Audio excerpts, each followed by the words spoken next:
कैसी माँ हो आप भाभी। अपने बच्चे पर बिल्कुल भी ध्यान नहीं देती। यही सब सिखा रही हो उसे।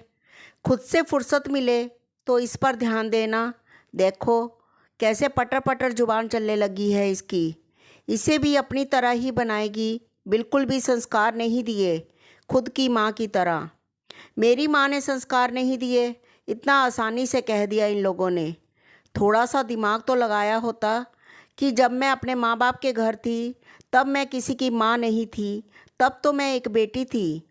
तो भला माँ बनने की शिक्षा कहाँ से देती मेरी माँ।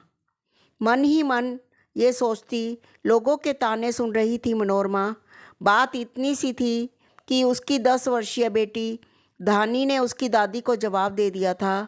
दरअसल धानी बाहर के कमरे में बैठकर पढ़ रही थी। वहीं उसकी दादी और चाचा कमरे में बैठे टीवी देख रहे थे।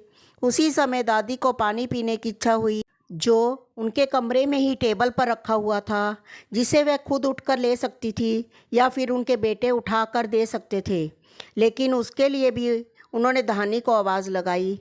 धानी किचन में से पानी का गिलास लेकर आई तो टेबल पर पानी रखा देखकर बोली कि पानी यही तो रखा था, फालतू ही मुझे होमवर्क करते हुए परेशान कर दिया।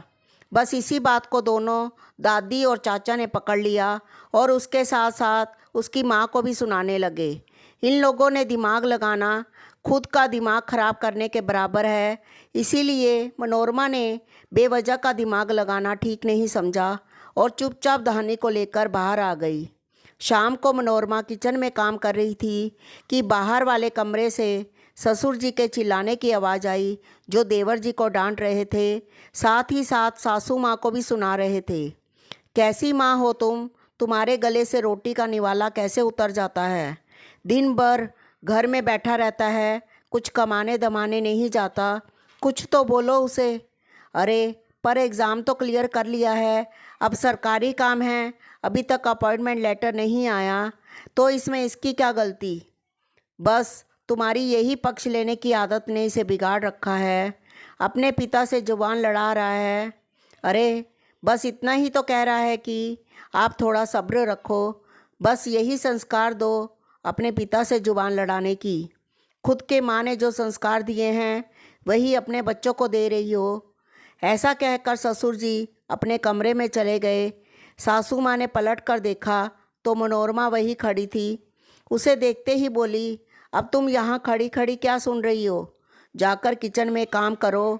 मम्मी जी मैं तो सिर्फ ये सुन रही थी कि माँ मेरी हो चाहे आपकी, हमेशा माँ ही बुरी होती है।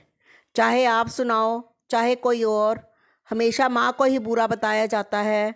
ऐसे कहकर मनोरमा चुपचाप किचन में चली गई और सासू माँ चुपचाप उसे देखती रह गई। धन्यवाद।